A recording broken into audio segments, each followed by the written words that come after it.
Karina, como é que, resumidamente, como é que tu viste a prisão de Bolsonaro, toda esta farsa que eu aqui falei, o que é que tu podes acrescentar? E depois, então, qual é o estado de saúde de Jair Bolsonaro e o que é que está a acontecer com estas ordens judiciais que não permitem que ele tenha tratamentos, impedem que ele esteja em casa, em prisão domiciliar, por exemplo, aqui no Lamiré, para o povo português tentar entender o que é que se está a passar, porque as televisões passam uma imagem completamente errada.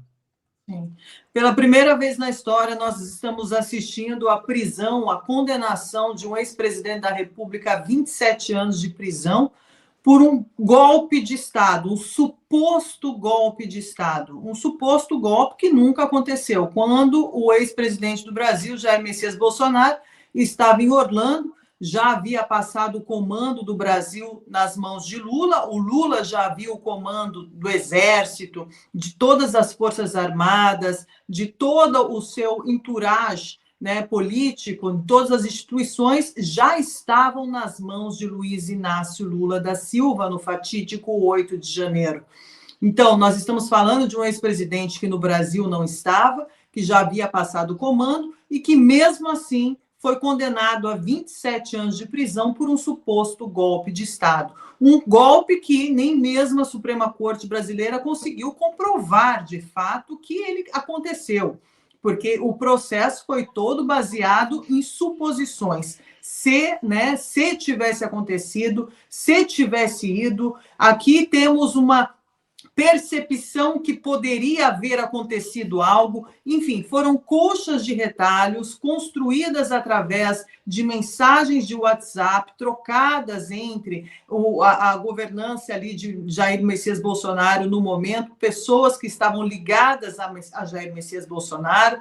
que falavam de eleições, que o presidente também foi decretado, né, a inelegibilidade do presidente, que ele se tornou inelegível pelo fato de ter feito uma reunião com embaixadores dentro do palácio ali em Brasília para falar sobre a questão das urnas eletrônicas. Então, ele se torna inelegível por não poder falar sobre uma ferramenta, um mecanismo que decide quem é o presidente do Brasil. Então, são fatos assim completamente absurdos para dentro de uma democracia. Esses mesmos supremos, né, juízes supremos que dizem que o Brasil, sim, enfrentou um verdadeiro desafio para manter a democracia em pé, foram aqueles que eliminaram a democracia em nome da democracia, usando a tirania. Então, eliminando um candidato legítimo, como Jair Messias Bolsonaro, do qual não fez nenhum mal à população brasileira, porque o que acontece são toda narrativa,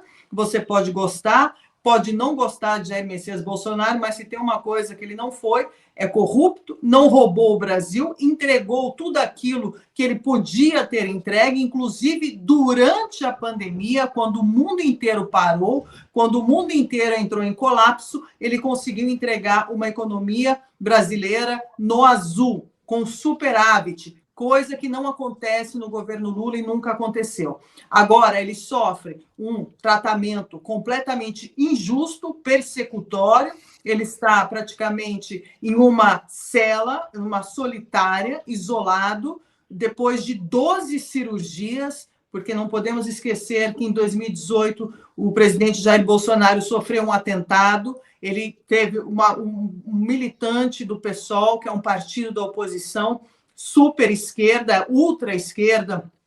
esfaqueou o presidente com a intenção de matá-lo, de tirá-lo do jogo político, não conseguiu por um milagre, e esse homem, desde então, desde 2018, vem sofrendo um calvário, porque ele foi, de fato, um grande problema para o sistema. Hoje, diante de toda essa situação que ele enfrentou nos últimos anos, durante 12 cirurgias que ele teve que fazer durante esses anos também, ele foi mandado para a Superintendência da Polícia Federal, do qual ele está ali em isolamento em uma cela de 12 metros quadrados, do qual ele sofreu um acidente porque ele toma remédios fortes, não tem nenhum tipo de fiscalização ou supervisão médica, muito pelo contrário, ele é colocado nessa sala, ele fica nessa sala durante 22 horas e 2 horas somente ele tem de sol, né, que quando tem sol, sem contar que a sua cela também é tomada por um barulho, um rumor que é terrível, porque tem todo o maquinário de ar-condicionado nas paredes ali da cela, do qual esse rumor ele é ininterrupto, ele não para em nenhum momento. Então, ele sofreu também um tipo de mal súbito dentro da cela, do qual ele bateu a cabeça, sofreu um traumatismo craniano leve. Alexandre de Moraes não quis mandar ele imediatamente para o hospital. Ali ficou uma romaria para tentar levá-lo para o hospital para ver a situação dele, se era grave ou não, porque não podemos esquecer que é um senhor com mais de 70 anos de idade e que aqui existem os direitos humanos, isto é, se nós estivéssemos ainda num país que defendesse direitos humanos e vivesse a democracia. Mas como nós estamos em um regime de exceção, eles preferiram deixar o seu oponente político regozijando ali, né, com dores e está sendo tratado do jeito que está sendo tratado. Enquanto Fernando Collor de Mello, que era um outro presidente do Brasil, que